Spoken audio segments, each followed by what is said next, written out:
Hi friends, എല്ലാവർക്കും നമസ്കാരം. അപ്പോൾ ഇന്നത്തെ വീഡിയോയ്ക്കൊരു പ്രത്യേകതയുണ്ട്. അത് ഇതുവരെ കേൾക്കാത്ത ഒരു സബ്ജക്റ്റാണ്. സാധാരണ രീതിയിൽ നമ്മൾ അതിനെക്കുറിച്ച് കൂടുതലായിട്ട് നമ്മൾ അറിയുന്നുണ്ട്, പക്ഷേ നമ്മൾ ചിന്തിച്ചിട്ടില്ല.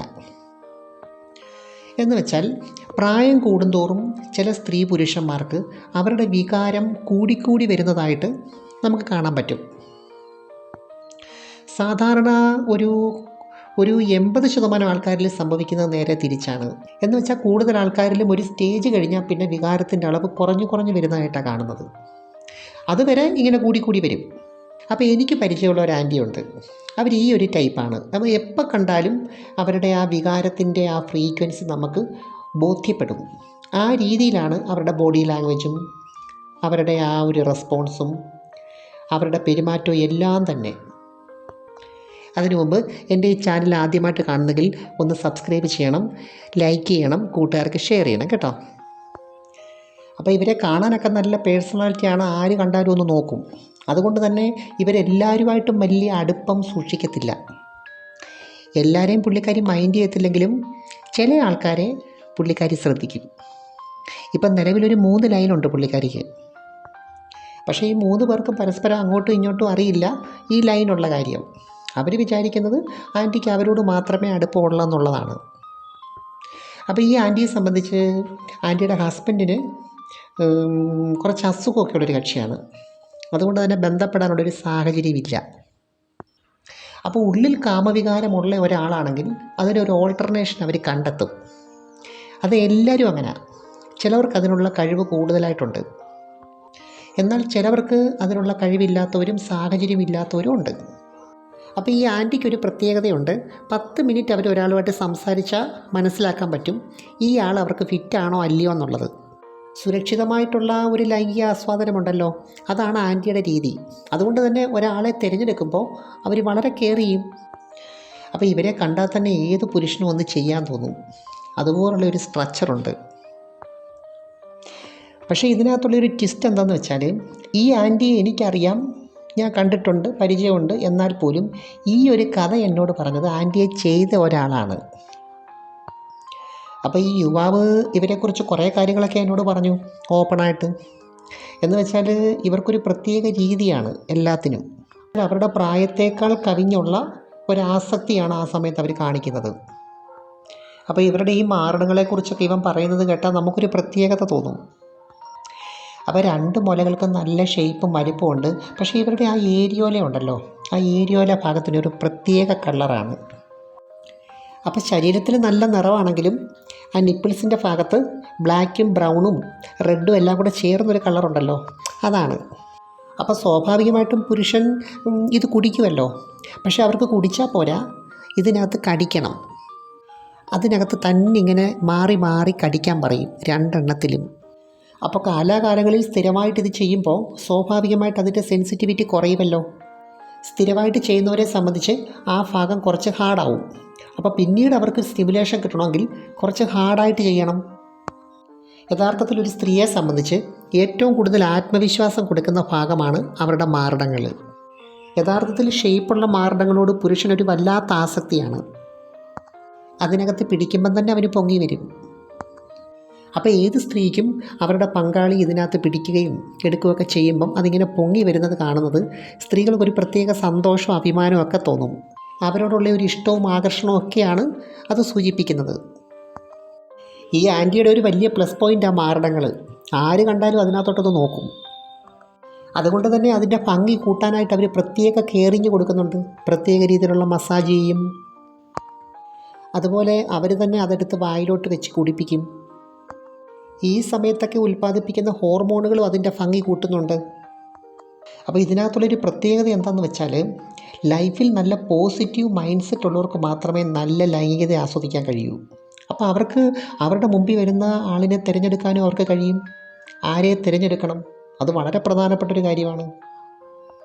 അപ്പോൾ ആരെ തിരഞ്ഞെടുക്കണം, ആർക്ക് കൊടുക്കണം, ആരുമായിട്ട് ബന്ധപ്പെടണം, ആരുമായിട്ട് വേണം എൻ്റെ ശരീരം ഷെയർ ചെയ്യാൻ, അതിനെക്കുറിച്ചൊക്കെ നല്ല ഒരു കോൺഷ്യസ് ഉണ്ടാവും. അതുപോലെ ഈ ആൻറ്റിക്ക് പുരുഷൻ്റെ ലിംഗത്തിനോടൊരു പ്രത്യേക ആസക്തിയാണ്. അപ്പോൾ എത്ര നേരം വേണേലും അതിനകത്ത് പിടിക്കാനും വായിലൊക്കെ വെച്ച് എന്ത് ചെയ്യാനും ഒരു മടിയുമില്ല. അപ്പോൾ ഒരു ഐസ്ക്രീം കിട്ടിയാൽ നമ്മൾ ആദ്യം എന്താ ചെയ്യുന്നത്? അതിനകത്ത് നാക്ക് കൊണ്ടിങ്ങനെ അതിൻ്റെ തുമ്പത്തിങ്ങനെ നക്കും അല്ലേ എന്ന് പറയുന്ന പോലെ ആൻറ്റി ചെയ്യുന്നത്. ഒരു സ്റ്റിക്ക് ഐസ്ക്രീം എങ്ങനെയാണോ നക്കി തിന്നുന്നത് അതുപോലെ തിന്നും. അപ്പം ശരിക്കും പറഞ്ഞാൽ അവർ അതിനകത്ത് നാക്ക് കൊണ്ടും പല്ലുകൊണ്ടും ചുണ്ടുകൊണ്ടും ഒക്കെ ചെയ്യുന്നത് കണ്ടാൽ ഒരു പ്രത്യേക രീതിയാണെന്നാണ് പറയുന്നത്. കാരണം അതിനോടുള്ള ആ ഇഷ്ടം, ആ ഒരു അത്രയ്ക്കുമുള്ള ഇഷ്ടം അവർ പ്രകടിപ്പിക്കുന്നത് അതുവഴിയാണ്. ഒരുപക്ഷെ ഒരു സാധാരണ സ്ത്രീയെ സംബന്ധിച്ചിടത്തോളം അത് എടുത്തു വെച്ച് അത്രയങ്ങ് ആസ്വദിക്കാനും ഒന്നും അവർ മെനക്കെടാറില്ല. അപ്പോൾ രണ്ട് പേര് തമ്മിലൊരു കാര്യം ഷെയർ ചെയ്യുമ്പം നമുക്കെന്ത് കിട്ടുന്നു എന്നതിനേക്കാൾ ഉപരി എന്ത് കൊടുക്കാൻ പറ്റും, അതാണ് ഈ ആൻറ്റി നോക്കുന്നത്. അതുപോലെ തന്നെ പുറമേയുള്ള എല്ലാ കലാപരിപാടിയും കഴിഞ്ഞിട്ടേ പാൻറ്റീസ് റിമൂവ് ചെയ്യത്തുള്ളൂ.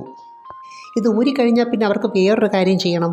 അതാണ് അവരുടെ പ്രധാനപ്പെട്ട ഒരു രസവും സ്റ്റിമുലേഷനും ഒക്കെ. അപ്പോൾ ആരെ കിട്ടിയാലും മാക്സിമം ഇത് ചെയ്യിപ്പിക്കാൻ നോക്കും. എന്ന് വെച്ചാൽ ഇവർ ഈ ഓറൽ ചെയ്തുകൊണ്ടിരിക്കുന്നതിൻ്റെ ഇടയ്ക്ക് ക്ലിറ്റോറിസിനകത്ത് കടിക്കാൻ പറയും. സാധാരണ അങ്ങനെ ആരും അതിനകത്ത് കടിപ്പിക്കത്തില്ലല്ലോ, പക്ഷേ ഇവർ പറഞ്ഞ് കടിപ്പിക്കും. അങ്ങനെ ചെയ്തെങ്കിലേ അവർക്ക് രസമുള്ളൂ. ഒരുപക്ഷെ അതിന് കൂടുതൽ സ്ട്രോക്ക് കിട്ടുന്നതുകൊണ്ടായിരിക്കും അതിന് കൂടുതൽ സ്റ്റിമുലേഷൻ വേണ്ടി വരുന്നത്.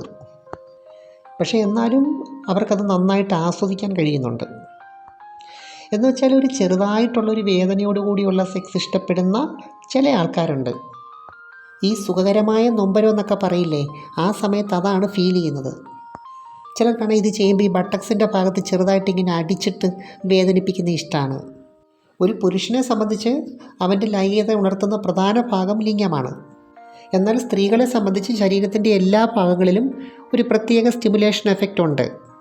ലൈംഗികതയിൽ പുരുഷനിൽ നിന്നും സ്ത്രീയെ ഏറ്റവും കൂടുതൽ വ്യത്യസ്തമാക്കുന്നതും ഇത് തന്നെയാണ്. എന്ന് വെച്ചാൽ കാലിൻ്റെ വിരൽ മുതൽ മേലോട്ട് ഏത് ഭാഗത്ത് സ്പർശിച്ചാലും അവർക്ക് ആ സ്പർശന സുഖം അനുഭവിക്കാൻ പറ്റും. അതുകൊണ്ടാണ് സ്ത്രീകളെ സംബന്ധിച്ച് സ്പർശനം ലൈംഗികതയിൽ ഒരു പ്രധാനപ്പെട്ട ആവശ്യമായി മാറുന്നത്. പക്ഷേ പുരുഷൻ അങ്ങനെയല്ല. പുരുഷനെ സംബന്ധിച്ച് ഒരു കാര്യം കാണുക, കേൾക്കുക, അല്ലെങ്കിൽ ചിന്തിക്കുക, അതിൽ കൂടി അവന് സ്റ്റിമുലേഷൻ ഉണ്ടാവും. പുരുഷനെ സംബന്ധിച്ച് ഉദ്ധാരണം ആവശ്യമുള്ളത് കൊണ്ടാണ് ഇങ്ങനൊരു പ്രത്യേകതയുള്ളത്. ഇവിടെ നമ്മൾ ഓർക്കേണ്ട പ്രധാനപ്പെട്ട ഒരു കാര്യം, പ്രായം കൂടുന്നതനുസരിച്ച് ലൈംഗികത കുറയും എന്ന് പറയാൻ പറ്റില്ല. പക്ഷേ സ്റ്റിമുലേഷൻ്റെ ആ ഒരു ഫ്രീക്വൻസിക്ക് മാറ്റം വരും. അപ്പോൾ ഓരോ ഭാഗത്തും നമ്മൾ ചെയ്യുന്ന രീതിക്കനുസരിച്ചാണ് ഈ മാറ്റം വരുന്നത്. എന്ന് കരുതി എല്ലാവരും ഇതേ രീതി അഡോപ്റ്റ് ചെയ്യണമെന്നല്ല, ഓരോരുത്തർക്കും പറ്റുന്ന രീതി അവരൊരു തിരഞ്ഞെടുക്കണം. ഒരുപക്ഷെ ഇങ്ങനൊന്നും ചെയ്യാതെ വേണമെങ്കിൽ ആ ആൻറ്റിക്ക് നല്ല സന്തോഷമായിട്ടൊക്കെ ജീവിക്കാൻ പറ്റും. പക്ഷേ ഇപ്പോഴുള്ള അത്രയൊരു ആകർഷണം അവരുടെ ശരീരത്തിന് ഒരുപക്ഷെ അന്നേരം കാണില്ലെന്ന് വെച്ചാൽ അവർക്കതിൻ്റെ ഒരു ആവശ്യമില്ല എന്നൊരു തോന്നൽ വരും. ഇപ്പം നമ്മളെപ്പോഴാണ് നന്നായിട്ട് ഒരുങ്ങുന്നത്? നമ്മളെ മറ്റുള്ളവർ കണ്ടാൽ അവരെന്ത് വിചാരിക്കും, അല്ലെ കണ്ടാൽ നല്ലത് പറയണം എന്ന് വിചാരിക്കുമ്പോഴല്ലേ നമ്മൾ നന്നായിട്ട് ഒരുങ്ങുന്നത്. അപ്പോൾ ഇതെല്ലാവരുടെയും മനസ്സിലുണ്ട്, മറ്റുള്ളവർ കാണുമ്പോൾ നമ്മൾ സുന്ദരമായിരിക്കണമെന്ന്. അപ്പം നമ്മൾ മറ്റുള്ളവർ കാണുമ്പോൾ സുന്ദരമായിരിക്കണം, അതുകൊണ്ട് നമ്മൾ ഒരുങ്ങുന്നു. ഇനി നമ്മൾ മറ്റുള്ളവരെ കാണിക്കുന്നില്ല, ഒന്നും നമ്മൾ മറ്റുള്ളവരായിട്ട് ഷെയർ ചെയ്യുന്നില്ല, കാണിക്കുന്നില്ല, നമ്മൾ എങ്ങോട്ടും പോകുന്നില്ല, നമ്മൾ യാത്ര പോകുന്നില്ല, എങ്ങും പോകുന്നില്ല, നമ്മൾ വീട്ടിൽ തന്നെയാണ് എങ്കിൽ നമുക്കിതുപോലൊക്കെ ഒരുങ്ങാനും ഒന്ന് മെയിൻറ്റെയിൻ ചെയ്യാനും ഒക്കെ തോന്നുമോ? ഇല്ല. അതുകൊണ്ടാണ് എപ്പോഴും ഷെയറിങ് മെൻറ്റാലിറ്റി ഉള്ളവർക്ക് നല്ല എനർജറ്റിക് ആയിട്ട് ഇരിക്കാൻ പറ്റുന്നത്. അപ്പോൾ ഈ ഷെയറിങ് എന്ന് പറയുമ്പോൾ ലൈംഗികത കാര്യത്തിൽ മാത്രമല്ല, മറ്റ് പല കാര്യത്തിലും ഷെയറിങ് ഉണ്ടല്ലോ. അപ്പോൾ ആരുമായിട്ടാണ് അത് ഷെയർ ചെയ്യുന്നു എന്നുള്ളതാണ് പ്രധാനം. നമ്മുടെ ശരീരത്തിൻ്റെ അവയവങ്ങളും അങ്ങനെ തന്നെയാണ്. അത് കൂടുതൽ പ്രവർത്തിക്കുകയും അത് കൂടുതൽ വർക്ക് ചെയ്യുകയും ചെയ്യുമ്പോഴാണ് അതിന് എഫിഷ്യൻസി കൂടുന്നത്. അതുകൊണ്ട് ഞാൻ പറഞ്ഞു വരുന്നത്, ഏത് പ്രായത്തിലും നമ്മുടെ ലൈംഗിക അവയവങ്ങൾക്കെല്ലാം ഒരു സ്റ്റിമുലേഷൻ കൊടുക്കുന്നത് നല്ലതാണ്. എനിവേ, നമുക്ക് മറ്റൊരു വീഡിയോ കൂടെ വീണ്ടും കാണാം. അപ്പോൾ സബ്സ്ക്രൈബ് ചെയ്തില്ലെങ്കിൽ ഒന്ന് സബ്സ്ക്രൈബ് ചെയ്യണം, ലൈക്ക് ചെയ്യണം, കൂട്ടുകാർക്ക് ഷെയർ ചെയ്യണം കേട്ടോ. Thanks for watching. See you next time. By.